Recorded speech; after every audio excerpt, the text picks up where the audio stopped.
voici, faut-il dire déjà, à la 6e leçon. Auparavant, je voudrais remercier M. Auclair, ingénieur à la SNCF, et qui a bien voulu venir parmi nous aujourd'hui. La leçon d'aujourd'hui va également être en 2 parties. Dans une première partie, nous allons encore parler de la notion de fonction. Dans la 2e partie, nous aborderons les relations d'ordre. Considérons donc 2 ensembles, grand E et grand F, et une fonction que j'appelle petit f de E dans grand F. Par conséquent, à chaque élément x de E, je fais correspondre un élément y de f que je note f de x. Si je fais mon petit dessin, voici mon ensemble de départ grand E, mon ensemble d'arrivée grand F. Ma fonction fait correspondre à tout élément x de E un élément de y de grand F. Eh bien, les 2 ensembles de départ et d'arrivée, grand E et grand F, jouent des rôles dissymétriques pour 2 raisons. La première raison, c'est que si je représente ici l'ensemble des valeurs prises par la fonction f, c'est-à-dire ce que nous avons désigné la dernière fois par l'image de l'ensemble de départ pour la fonction f. Cette image de l'ensemble de départ n'est peut-être pas confondue avec grand F. Autrement dit, il y a des éléments de grand F qui ne sont pas des images, où n'arrive par conséquent aucune flèche. Alors que puisque nous avons une fonction, il n'y a aucun élément de l'ensemble de départ d'où serait absente une flèche qui partirait vers grand F. Voilà un premier élément de dissymétrie. Bien entendu, cette dissymétrie cesse si l'image de grand E par F, c'est l'ensemble grand F tout entier. Si vous vous souvenez, on avait dit la dernière fois que F était alors une surjection. Ce n'est pas une propriété extrêmement importante pour une fonction que d'être surjective, parce que si je limite ma fonction à être une fonction de E sur grand F de E, dans ces conditions, ma fonction devient surjective. Toute fonction peut être surjective si je me limite justement, au lieu de grand F, à l'ensemble des valeurs prises par la fonction. On pourrait peut-être aussi avoir une autre idée en définissant la fonction autrement. C'est-à-dire, au lieu de définir la fonction, étant donné x, quel que soit x, il correspond à un élément et un seul, oui. On pourrait dire il y a un ensemble, un sous-ensemble de E, pour lequel c'est défini. Voilà, c'est ce que je vais dire quelques mots là-dessus. On nous fait remarquer qu'on peut faire cesser cette première dissymétrie entre grand E et grand F de la façon suivante, en ne considérant la fonction définie non pas sur E, mais sur une partie seulement grand X de E. Et dans ces conditions, cette partie grand X de E aura une image par la fonction f, une image qu'on peut appeler y et noter grand F de grand X. Dans ces conditions, cette première dissymétrie qu'on vient de constater entre grand E et grand F cesse. Alors je dois dire que beaucoup de professeurs ici, justement, font une distinction entre les notions de fonction et d'application. Distinction que je n'ai pas voulu faire pour ne pas compliquer la situation. Ces professeurs appellent application ce que nous avons jusqu'à maintenant appelé fonction. C'est-à-dire, ce sont des applications, ce qui est pour nous une fonction avec la définition qu'on a donnée, à tout élément de l'ensemble de départ correspond à un élément de l'ensemble d'arrivée. Tandis que ces professeurs réservent le nom de fonction de E dans F, justement au cas qu'on vient de mettre en évidence au cas où la fonction ne serait définie en quelque sorte que sur une partie de l'ensemble de départ, qui est appelé alors bien entendu, grand X s'appellera le domaine de définition de la fonction. Mais bien entendu, si j'ai une fonction dans ce sens élargi, ça sera une application alors de grand X dans grand F. C'est-à-dire ça sera une fonction de grand X dans grand F au sens que j'ai donné à ce mot.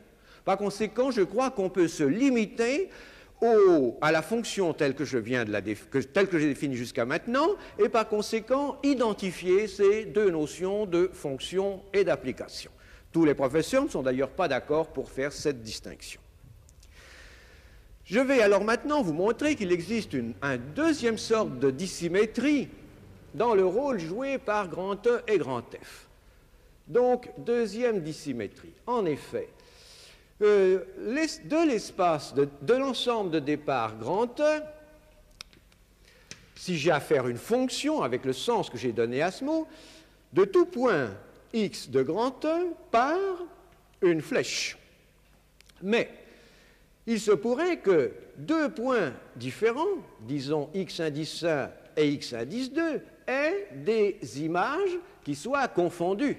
C'est-à-dire que j'ai f de x1 égale f de x2 avec x1 différent de x2, comme le montre ici mon dessin.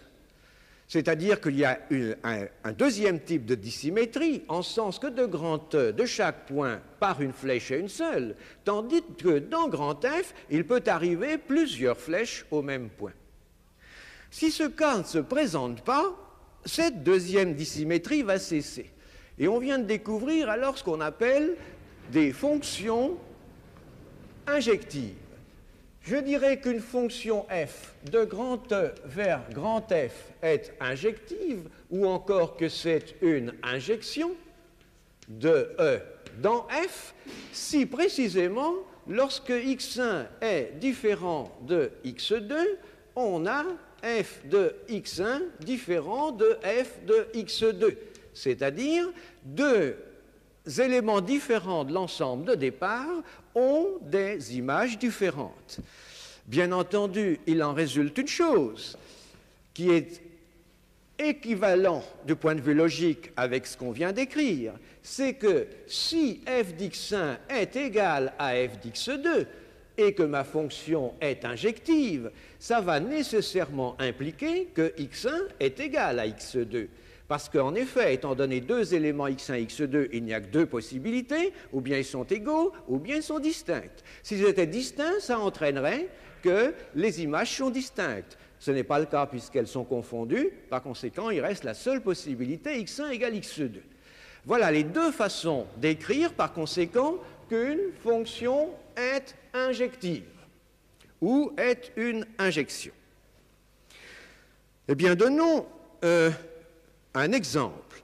Je vais reprendre sur l'autre tableau parce qu'il ne reste plus beaucoup de place ici. Je vais reprendre l'exemple d'une fonction qu'on avait vue il y a quelque temps déjà, la fonction d'âge. C'est-à-dire, je vais reprendre comme ensemble de départ l'ensemble des auditeurs et comme ensemble d'arrivée, je vais prendre l'ensemble des entiers depuis 1 jusqu'à 150. La fonction d'âge fait correspondre à un auditeur quelconque son âge. Eh bien, cette fonction, baptisons-la f, cette fonction n'est pas injective en général, parce qu'il peut très bien y avoir des auditeurs différents qui vont avoir le même âge. Cette fonction-là, je crois qu'on avait déjà remarqué une fois qu'il y a peu de chances qu'elle soit surjective, n'est-ce pas? Tout de même, des auditeurs qui auraient 1 an ou 150 ans, nous supposons que ces auditeurs n'existent pas. Donnons des exemples plus mathématiques de fonctions qui soient injectives ou non. Considérons d'abord la fonction carré de grand R dans grand R. Qu'est-ce que c'est que la fonction carrée de grand R dans grand R? C'est une fonction qui, à x, fait correspondre son carré, x2. Cette fonction est-elle injective? Eh bien, non, comme tout le monde le sait, parce que si je donne à x la valeur moins 2 ou la valeur plus 2, ce sont des valeurs différentes, cependant, le carré de moins 2 est égal au carré de plus 2. Alors, par conséquent, à ces deux nombres différents, la fonction fait correspondre des images qui sont égales. La fonction n'est pas injective. Considérons au contraire la fonction que je vais baptiser f chapeau et qui va être une restriction de la précédente, puisque ça va être la fonction carrée, mais définie sur les entiers. C'est-à-dire qu'à tout entier x, je vais faire correspondre son carré. Eh bien, cette fonction-là, qui est la restriction à n de la fonction précédente, elle est injective. Parce que si deux entiers naturels, disons a et b, ont même carré, il en résulte nécessairement que ces deux nombres naturels sont égaux. Si vous voulez, de ces deux nombres, ou encore autrement, si les nombres a et b ne sont pas égaux, il y en a un qui est plus petit que l'autre, disons a inférieur à b. Alors, comme on le sait, ceci entraîne que A2 est alors strictement inférieur à B2. Ma fonction n'est donc pas injective. Vous voyez, il y a là quelque chose... Un lapsus. Oui. Elle est injective dans ce cas-là. Cette fois-ci, comme c'est écrit, la fonction est injective. Ce que je voulais dire, c'est que la fonction, tout à l'heure, la fonction carrée dans R n'était pas injective. Et sa restriction est injective. Je vais alors aborder, tout ceci va me permettre d'aborder le problème de l'existence d'une fonction réciproque. Considérons toujours un ensemble de départ grand E, un ensemble d'arrivée grand F, une fonction petit f de E vers F. Cette fonction, comme on l'a souligné plusieurs fois, n'est-ce pas, c'est un triplet qui est constitué de cet ensemble de départ, de cet ensemble d'arrivée et de cette relation fonctionnelle que j'appelle R. Eh bien, nous avons vu que quand on a une relation de E vers F, on peut se poser la question de l'existence de la relation réciproque de F vers E. Il suffit d'inverser toutes les flèches, n'est-ce pas, qui allaient de E vers F, de les renverser pour qu'on aille de F vers E, pour obtenir, là, cette relation réciproque de F vers E. Alors se pose le problème suivant. Une fonction, c'est une relation particulière. La relation réciproque de cette relation est elle aussi une fonction. C'est-à-dire, quand j'inverse toutes les flèches, est-ce que j'obtiens une fonction de F vers E? En supposant que j'ai une fonction de grand E vers grand F. Eh bien, pour qu'on ait une fonction réciproque, c'est-à-dire de F vers E, il faut pour ça qu'il y ait deux conditions. Premièrement, il faut que de tout élément de F, en renversant les flèches, il faut qu'il parte une flèche. Par conséquent, ça veut dire qu'il faut qu'initialement arrive une flèche vers chaque élément de grand F. Ce qui signifie que la fonction donnée, petit f, doit être une surjection. Deuxièmement, pour qu'en renversant les flèches, il parte seulement une flèche de chaque élément de grand F, il faut qu'il en arrive seulement une. Or, on vient de voir ce que ça signifie, ça veut dire que la fonction doit être une injection. Dans ces conditions-là, si ma fonction est une injection et une surjection, de chaque élément de l'ensemble de départ, à chaque élément de l'ensemble de départ arrive une flèche et une seule, et par conséquent, en renversant les flèches, de chaque élément de F partira une flèche et une seule vers E, c'est-à-dire qu'effectivement, dans ces conditions, la relation inverse de cette relation constitué par cette fonction sera également une fonction. Alors on va donner une définition, on va appeler bijection une fonction qui est à la fois une surjection et une injection. Voici une bijection. Quand on a une bijection de grand E vers grand F, ou sur grand F, plus exactement, puisque c'est une surjection, alors, en renversant les flèches, on va obtenir également une fonction, la fonction réciproque, qu'on va noter F avec moins 1 placé au-dessus. Voilà, comme ceci. Ça s'appelle la fonction réciproque. Bien entendu, cette fonction réciproque va être également une bijection. Donnons des exemples. Donnons des exemples s'il vous plaît, en prenant l'autre tableau. Je vais prendre des fonctions d'abord mathématiques et regarder si elles sont injectives et bijectives et par conséquent si je peux envisager la fonction réciproque. Je dois dire que très souvent, cette fonction réciproque, on l'appelle aussi la fonction inverse de la fonction initiale. Mais il y a des risques de confusion et j'aime mieux la baptiser fonction réciproque.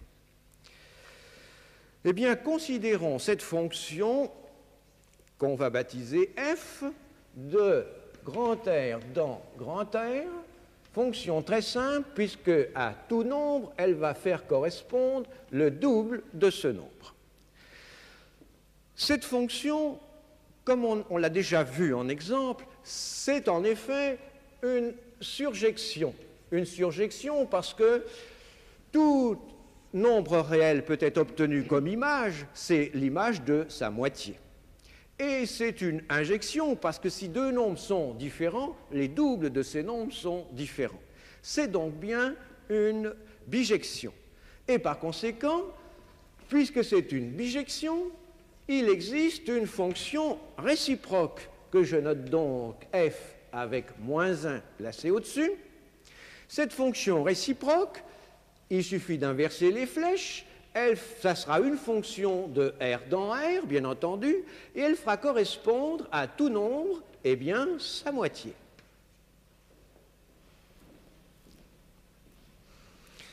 Prenons maintenant, à peu près dans les mêmes conditions, une restriction de cette fonction f.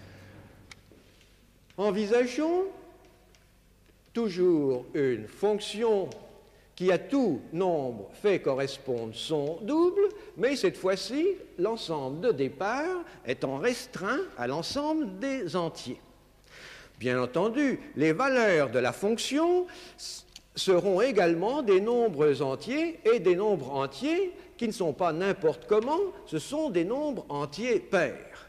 Autrement dit, f de grand N, c'est-à-dire l'ensemble des images, ça sera donc l'ensemble des nombres pairs. C'est une fonction donc qui n'est pas une fonction surjective, ce n'est pas une surjection. Et par conséquent, ça suffit pour que je ne puisse pas envisager la fonction réciproque. Si j'envisage maintenant la fonction g suivante, cette fonction de n dans 2n qu'on vient en somme d'apercevoir et qui, à tout nombre naturel, fait correspondre son double. Cette fois-ci, effectivement, puisque f de grand N, c'est justement l'ensemble des nombres pairs, cette fois-ci, cette fonction g est surjective. Et visiblement, elle est injective. Si deux nombres sont différents, les doubles de ces nombres différents sont différents. Donc, cette fois-ci, nous avons affaire à une bijection. Alors, ce que je veux souligner par tous ces exemples, c'est que la notion de fonction, il faut bien mettre en évidence quel est l'ensemble de départ, quel est l'ensemble d'arrivée. Il ne suffit pas de donner le moyen d'obtenir la correspondance, parce que suivant les cas, vous voyez qu'il se passe des choses très différentes. Justement, tout simplement en modifiant la définition de la fonction par modification de l'ensemble de départ, par exemple, ou de l'ensemble d'arrivée, comme on vient de voir. Il y a peut-être une question qui se pose. Étant donné une fonction, est-ce que par modification de l'ensemble de départ ou de l'ensemble d'arrivée, on n'arrivera pas à avoir une fonction bijective Voilà. à tous les coups? Oui, c'est une question qui se pose, mais que je n'ai pas le temps d'aborder ici.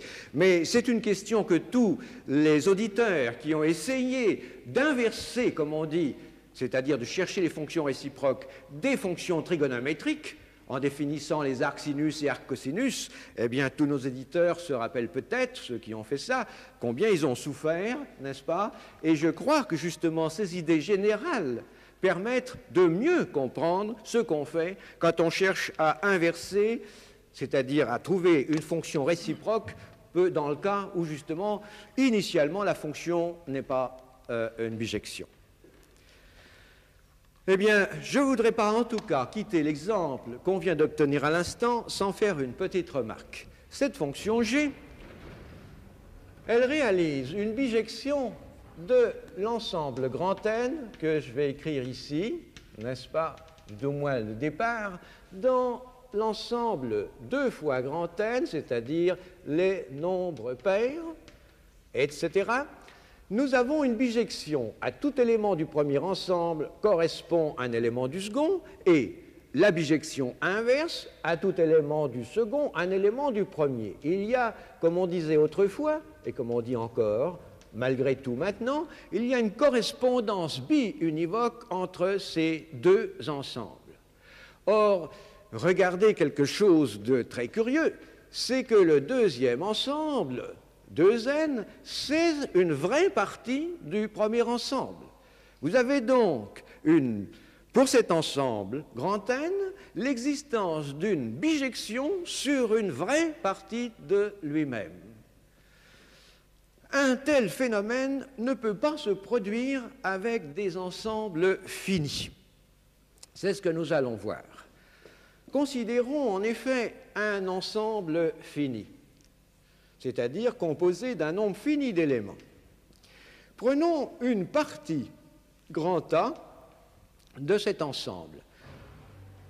C'est également, bien entendu, un ensemble fini, et je considérerais comme évident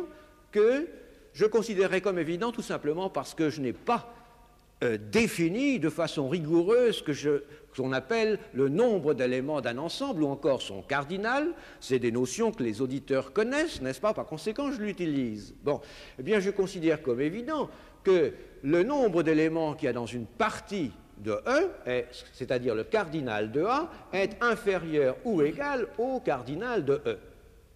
Et il y a également une chose que je considère comme évidente, c'est que s'il y a autant d'éléments dans cette partie A que dans l'ensemble total grand E, ceci ne peut se produire que si grand A contient tous les éléments de grand E.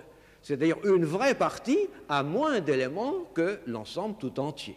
C'est une chose qui est à peu près admise, n'est-ce pas, par tous ceux qui ont compté des pommes ou des poires. Bon. Eh bien alors, je vais maintenant montrer que si j'ai un ensemble fini et une fonction grand E et une fonction de E dans E, avec E fini, on a le résultat suivant, c'est que si la fonction f est injective, est une injection, alors f est nécessairement une surjection.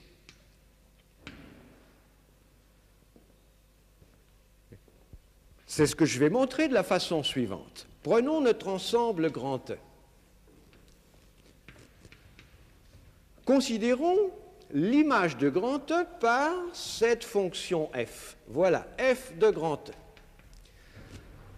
La fonction a été supposée injective, c'est-à-dire qu'à deux éléments différents de E vont correspondre deux éléments différents de l'image. Par conséquent, je pense qu'on m'accordera, sans que je cherche une démonstration plus compliquée, qu'il y a autant d'éléments dans f de E que dans E. C'est-à-dire que l'on a le cardinal de f de E qui est égal au cardinal de E, Et comme on vient de le remarquer, ceci veut dire que f de E égale 1. Et ça, cela signifie que ma fonction f est une surjection, puisque l'ensemble des images, c'est grand E tout entier. Donc, si je suppose que f est une injection, alors je vois que c'est une surjection. Eh bien, si je reprends l'exemple qui avait été donné à l'instant, on va redescendre le tableau. Non, ce tableau-là, monsieur, ce tableau, nous allons redescendre. Ce premier tableau. Nous avions ici tout à l'heure une... ici, oui, non, attendez, on va reprendre l'autre tableau, oui. Je vais refaire un autre dessin. Je ne peux pas me servir de ce dessin-là. Je vais vous montrer que ce que je viens de voir au sujet des ensembles finis n'est pas vrai pour des ensembles qui ne seraient pas finis. À savoir qu'il existe des fonctions injectives d'un ensemble dans lui-même et qui ne sont pas surjectives. C'est l'application de n dans grand N qui a été définie tout à l'heure à tout entier, je fais correspondre son double. Ça, c'était injectif. Mais ce n'est pas surjectif, comme on l'a vu, puisque l'image des entiers naturels obtenus en prenant les doubles, c'est une véritable partie, c'est l'ensemble des nombres pairs, qui est une partie seulement de grand N et non pas tout grand N. Donc quelque chose qui est une fonction qui est injective, lorsque l'ensemble est infini, n'est pas forcément surjectif. Tandis que pour un ensemble fini, comme on vient de le voir, tout ce qui est injectif est nécessairement surjectif. On a pensé même à caractériser précisément les ensembles infinis par une telle propriété. C'est difficile à dire ce que c'est qu'un ensemble infini. Eh bien, on pourrait dire un ensemble infini, c'est un ensemble pour lequel justement il y a une telle propriété qu'il puisse y avoir une injection sur une véritable partie de l'ensemble. Bon. Je ne voudrais pas trop m'attarder sur cette question, et de la même façon, on démontre que si une fonction est surjective, une fonction de E dans E, lorsque E est fini, si la fonction est surjective, alors nécessairement elle est injective. Autrement dit, sur un ensemble fini, pour les fonctions d'un ensemble fini dans lui-même, il y a identité entre les notions de surjection et d'injection, et par conséquent de bijection, puisque être bijectif, c'est être à la fois injectif et surjectif. Je vais également montrer que cette propriété est très spéciale aux ensembles finis en vous donnant une fonction qui va être surjective sans être injective. Je vais prendre la fonction suivante. Dessinons ici l'ensemble des entiers, 0, 1, 2, 3, 4, etc. Et je vais définir une fonction f de n dans n de la façon suivante. À 0, je vais faire correspondre 0 ainsi qu'à 1. Ensuite, à 2 et à 3, non, je vais faire correspondre, excusez-moi, 0. À 2 et à 3, je vais faire correspondre 1. À 4 et à 5, je vais faire correspondre 2, etc., etc. J'ai donc défini une fonction de n dans n, une fonction qui est surjective, parce qu'elle prendra toutes les valeurs possibles, mais qui n'est pas injective, puisque à deux éléments différents correspondent la même valeur de la fonction. Alors, ceci ne se produit pas pour des ensembles finis, où les fonctions d'un ensemble fini dans lui-même, lorsqu'elles sont injectives, sont nécessairement surjectives et par conséquent bijectives. Je n'ai pas dit tout ce qu'il faudrait dire sur la notion de fonction. On retrouvera cette notion dans les leçons suivantes et je vais passer à la deuxième partie de la leçon sur les relations d'ordre. Nous avons déjà rencontré une relation d'ordre dès la première leçon, savoir la relation d'inclusion sur les parties d'un ensemble E. Dans cette première leçon, nous avions même énoncé les propriétés fondamentales de cette relation d'inclusion que nous avions appelée, premièrement, si j'ai une partie grand X, on a toujours grand X inclus dans grand X. Deuxièmement, si j'ai deux parties telles que X soit inclus dans Y et Y inclus dans X, alors les deux parties sont égales.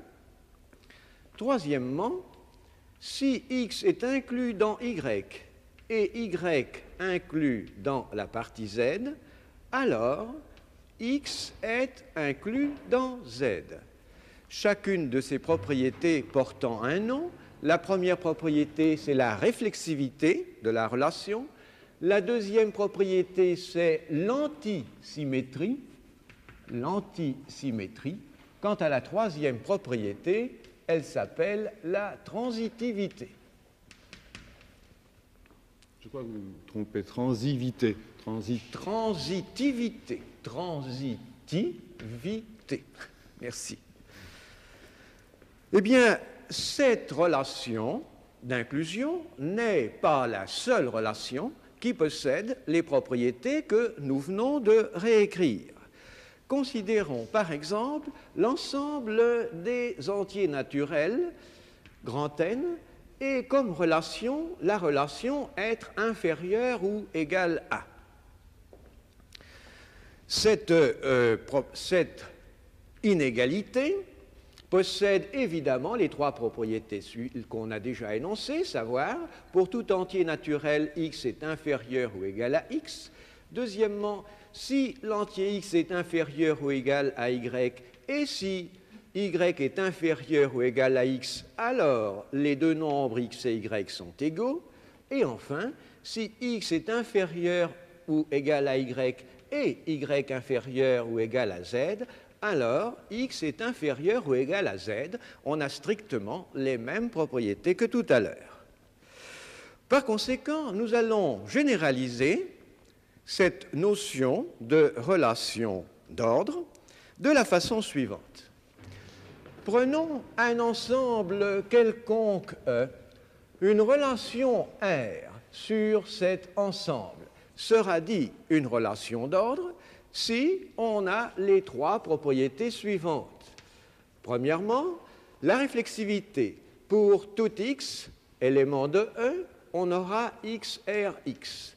Deuxièmement, l'antisymétrie, c'est-à-dire si on a XRY et YRX, alors X égale Y.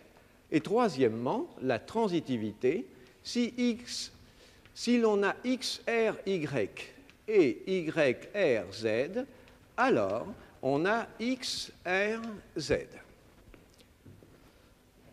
Je vais tout de suite donner un exemple d'une relation d'ordre sur l'ensemble des entiers naturels et qui va être différente de la relation être inférieur ou égal à qu'on a introduit tout à l'heure.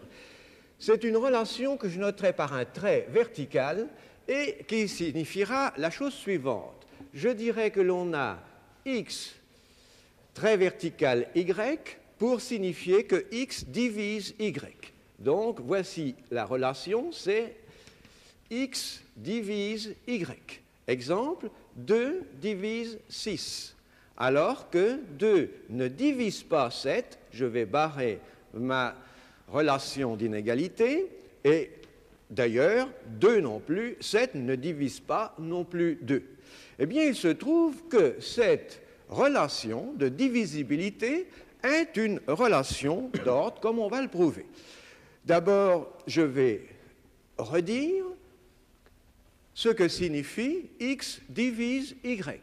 x divise y si on peut écrire y comme produit du nombre x par un nombre n quelconque, naturellement entier. Nous travaillons ici dans les entiers naturels.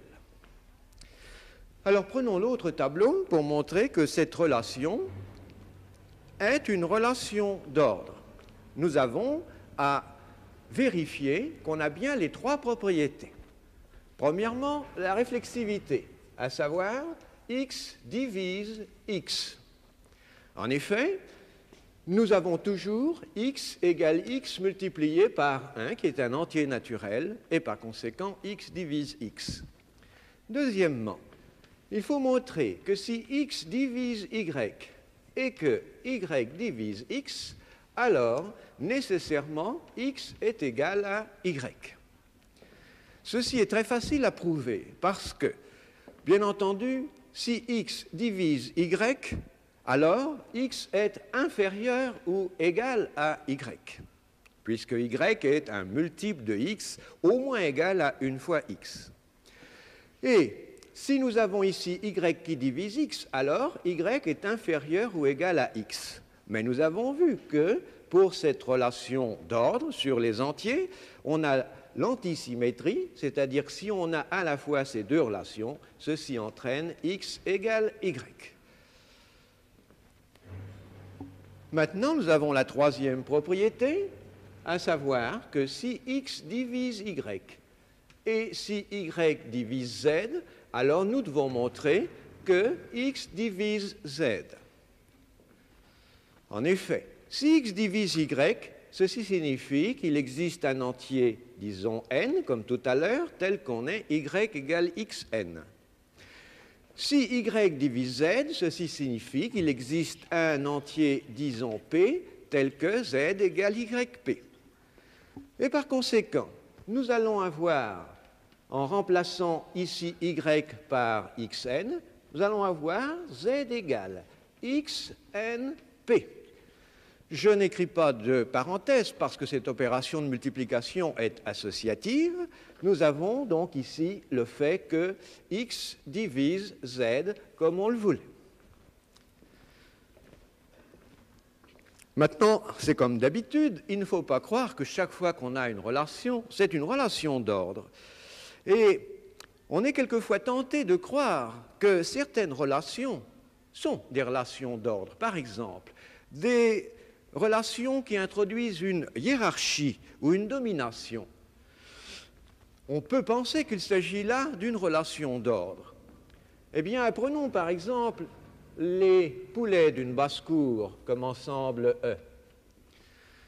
Il existe en effet une hiérarchie des poulets, comme il est bien connu, à savoir un poulet A domine un poulet B en lui donnant des coups de bec. Nous avons là donc ce qu'on appelle une hiérarchie. Eh bien, ça ne définit pas un ordre, n'est-ce pas, dans la basse-cour. Parce qu'il se pourrait très bien que le poulet A donne un coup de bec à B, domine B, que B domine C, et, ça se voit tous les jours, C domine A. Et par conséquent, la relation de transitivité ne fonctionne pas. Il y a d'ailleurs d'autres relations qui ne fonctionnent pas. Il est peu probable que A se donne des coups de bec à lui-même, c'est-à-dire on n'a pas la réflexivité très probablement. Bon.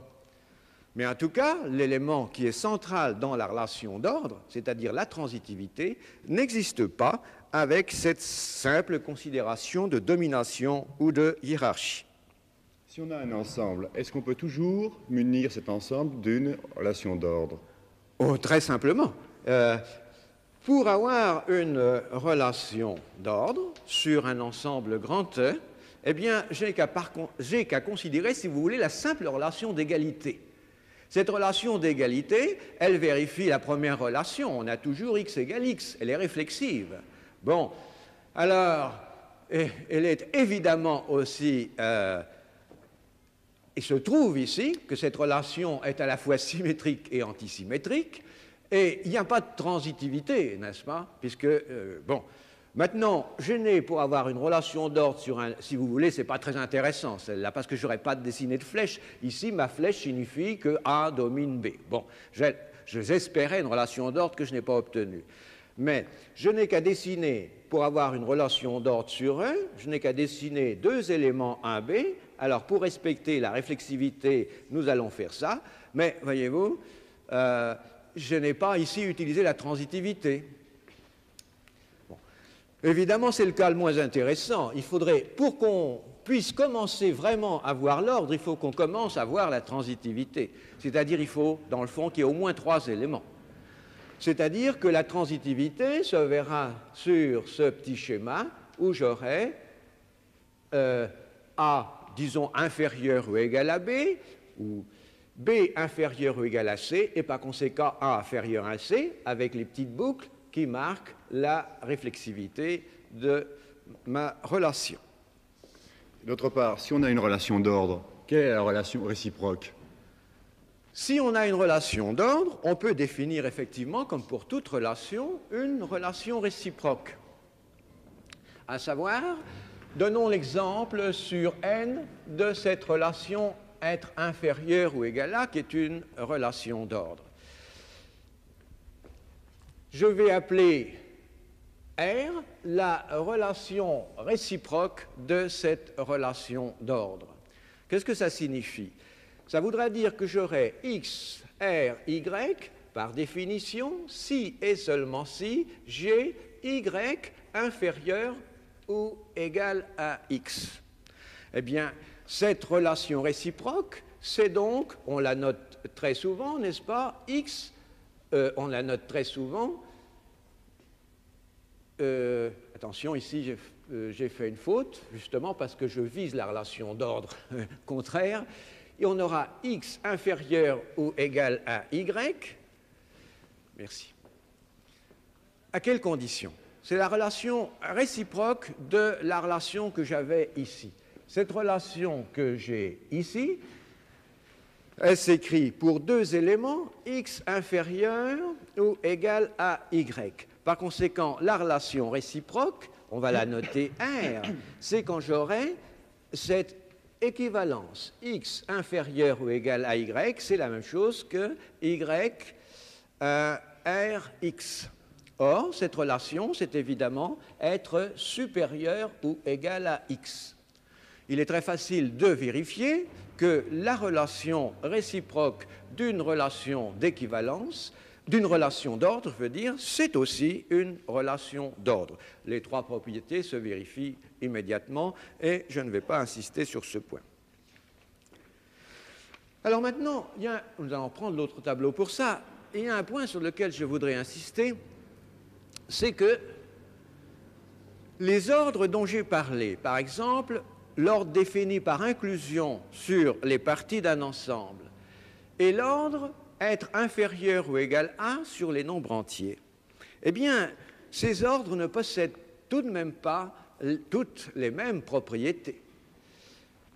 Sur l'ensemble N, ordonné par la relation être inférieur ou égal à, sur l'ensemble N, ordonné par cette relation, on a la propriété suivante. Si vous prenez deux entiers naturels quelconques, ils sont comparables. Ils sont comparables en ce sens que, ou bien vous avez X qui est inférieur ou égal à Y, ou bien vous avez Y qui est inférieur ou égal à X. Ce n'est pas un ou bien, on peut avoir les deux si on a X égale Y. Mais si vous avez X différent d'Y, vous avez l'une ou l'autre de ces deux relations. Deux nombres naturels sont toujours comparables. Mais si je reprends sur les parties d'un ensemble E, si je reprends la relation d'ordre qui est l'inclusion, vous pouvez très bien avoir, pour deux parties grand X et grand Y, vous pourriez très bien avoir X qui n'est pas inclus dans Y et Y qui n'est pas inclus dans grand X. C'est-à-dire que pour cette relation d'inclusion, deux parties ne sont pas toujours comparables. Prenez par exemple, pour un ensemble E qui serait composé de trois éléments, A, B, C, prenez grand X égale AB, et grand Y égale AC. Eh bien, vous n'avez ni X inclus dans Y, ni Y inclus dans X. Ces deux parties ne sont pas comparables. Nous allons alors introduire, pour distinguer ces deux cas, nous allons introduire le vocabulaire suivant. Nous dirons que l'ordre, la relation d'ordre définit un ordre total dans le cas où deux éléments quelconques sont comparables. Si on n'a pas cette propriété, on dira que l'ordre est seulement partiel. Autrement dit, la relation d'inclusion sur les parties d'un ensemble est un ordre partiel, tandis que la relation être inférieur ou égal à sur l'ensemble des entiers naturels est un ordre qui est total.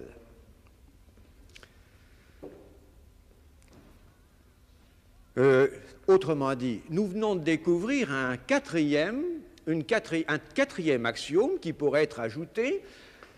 Quatrièmement, si deux éléments sont toujours comparables, n'est-ce pas? C'est-à-dire que, énonçons exactement ce quatrième axiome qu'on pourrait ajouter. Étant donné donc un ensemble E sur lequel existe une relation d'ordre notée grand R, alors on aura un ordre total si deux éléments X et Y quelconques de grand E sont toujours comparables, c'est-à-dire si l'on a X, R, Y ou Y, R, X. Si on a les deux en même temps, ce n'est pas un ou exclusif, alors X et Y sont égaux. Eh bien, tout à l'heure, on nous a posé une question de savoir si sur un ensemble il existait toujours une relation d'ordre. Je vais revenir maintenant sur ce point en étudiant les relations d'ordre sur un ensemble fini, sur un ensemble composé d'un nombre fini d'éléments. Ordre sur un ensemble fini.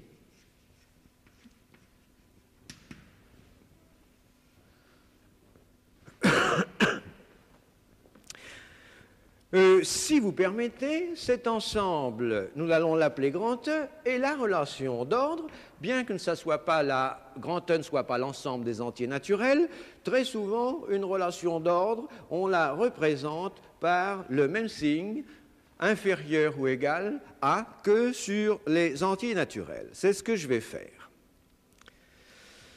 Eh bien, prenons donc un ensemble grand E fini. Et prenons un élément X appartenant à grand E.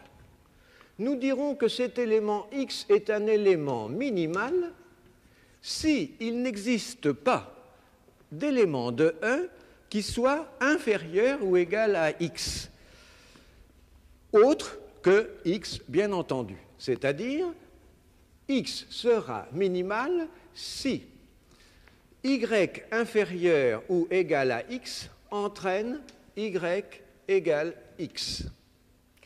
Ou si vous voulez encore, il n'existe pas d'élément Y tel que l'on est Y strictement inférieur à X, ce qui signifie la chose suivante. Voici une nouvelle notation, strictement inférieur à X.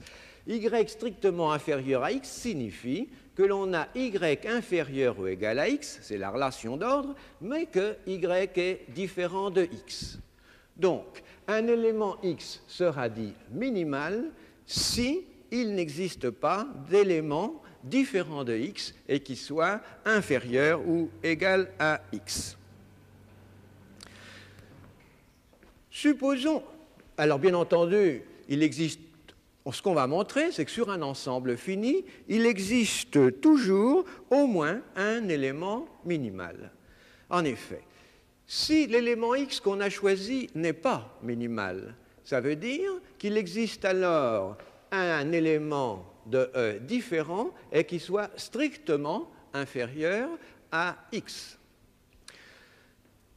Alors là encore, de deux choses l'une, ou bien cet élément y est minimal, et on vient donc de prouver l'existence d'un élément minimal, de trouver un élément minimal, ou bien y n'est pas minimal, c'est-à-dire qu'il existera un élément z différent de y, et par conséquent différent également de x, et tel qu'on ait ces inégalités. Si l'élément z n'est pas minimal, ça veut dire qu'on pourra trouver encore des éléments qui, disons, le précèdent. Et comme, par hypothèse, mon ensemble est supposé fini, il y arrivera bien un moment où cette chaîne descendante d'éléments différents va se terminer, où on va donc rencontrer un élément qui sera minimal. Bon, nous allons reprendre l'autre tableau. Vous avez employé le mot chaîne. Est-ce que c'est oui, intuitif? J'ai employé le mot chaîne. C'est un mot qui a effectivement un sens précis. Quand on étudie les relations d'ordre, on dit qu'on a une chaîne quand on a une partie d'un ensemble ordonné, quand on a une partie qui est totalement ordonnée par la relation d'ordre.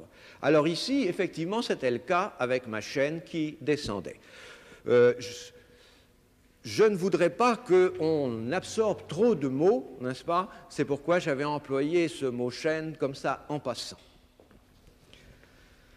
Eh bien, je vais faire un petit dessin pour montrer un phénomène qui peut se produire quand on a une relation d'ordre sur un ensemble grand E. Je vais aller marquer toutes les flèches, je ne marque pas les boucles. Il est entendu qu'elles existent puisqu'on a affaire à une relation d'ordre. Eh bien, supposons qu'on ait un dessin comme ceci. Voici A, B, C, D, E, F. Voici une relation d'ordre sur l'ensemble grand E. Il est bien évident que A, que vous voyez figuré ici, est un élément minimal. Ça veut dire qu'il n'arrive pas de flèche vers A. Mais j'ai également mon élément E, qui est un élément minimal. Voici donc ici deux éléments qui sont minimaux. Voilà, éléments. Autrement dit, sur un ensemble donné, il ne faut pas croire que l'élément minimal est unique.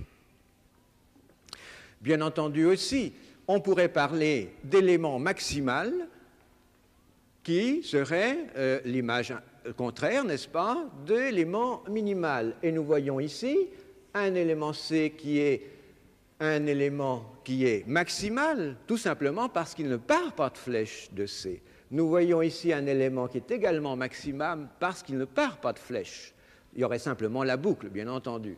Et puis en F, également un élément maximal.